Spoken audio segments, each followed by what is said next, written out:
today's video, I'm going to teach you how to use the approve and decline fields in Docusign. If you want to streamline your approval process and make document decisions quick and clear, this feature is going to be incredibly useful. Let's jump right in. Start by heading over to the Docusign website. You can search for it in your browser or type the address directly. Once you're on the homepage, look for the login button in the upper right corner. Click it and enter your Docusign credentials. If you don't have an account yet, you'll need to create one first, but the sign-up process is simple and straightforward. After logging in, you'll arrive at the main Docusign homepage. From here, look for the Start button. This is where you begin setting up your document for signatures and approvals. Once the setup page opens, begin by uploading the document you want to send. Then add the names and email addresses of your recipients, along with any other required details. Make sure everything is accurate.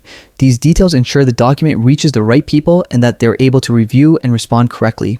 With the basics filled out, click Next. This takes you into the Docusign editor, where you can add interactive fields to your document.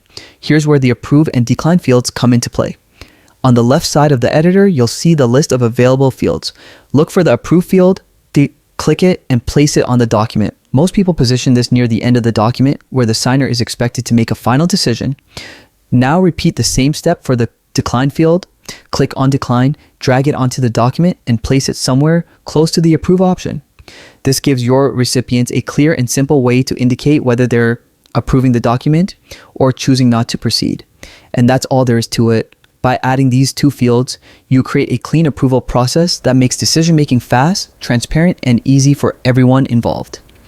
Whether you're managing contracts, agreements, or any workflow that requires quick responses, these fields help keep everything smooth and efficient.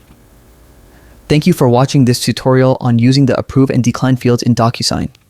If you have any questions or want help with other Docusign features, feel free to leave a comment, and don't forget to like and subscribe for more simple tech guides that help you work smarter every day.